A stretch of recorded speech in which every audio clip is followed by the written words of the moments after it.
Les Anunnaki. Partie 1. Origine 19e galaxie, I. Leur hauteur varie de 5 à 7 pieds. Poils laineux épais brun foncé, 9 cheveux éthers. Les corps sont normaux et semblables à ceux des humains.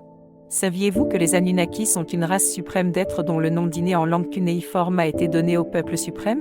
Les Anunnaki sont des Nubiens aux cheveux neufs éthers, brun rougeâtre foncé avec des yeux marron foncé. Ils sont dans un état tellement avancé que si vous en confrontiez un avec une arme, ils vous laisseraient leur tirer dessus plutôt que de vous faire du mal. Leurs vrais noms sont Jabarin, signifiant « homme puissant ».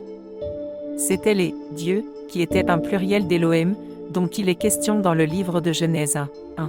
Ces Anunnaki sont les « dieux » ou les « anges » auxquels font référence votre Torah, votre Nouveau Testament et votre Coran, et ce sont les mêmes divinités de la doctrine sumérienne.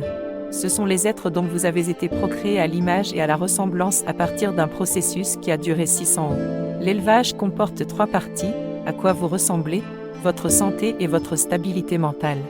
Depuis des milliers d'années, ils enlèvent Homo erectus sur toute la planète Terre. La reproduction proprement dite a duré 600 ans. Cette partie de l'expérience, le mélange du sang et des gènes, a été réalisée dans un laboratoire appelé Shimti situé à Nibiru. Nibiru n'était pas le seul endroit où se trouvait un laboratoire. Il y en avait un à Kodesh et à Tiahuanaco, en Amérique du Sud.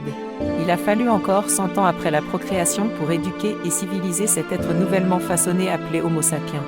Les Anunnaki essayaient de construire un ouvrier qui serait la race nubienne avec 9 cheveux d'éther, différent de tout autre être ou animal sur la planète Terre. Observateur mot-clé à suivre.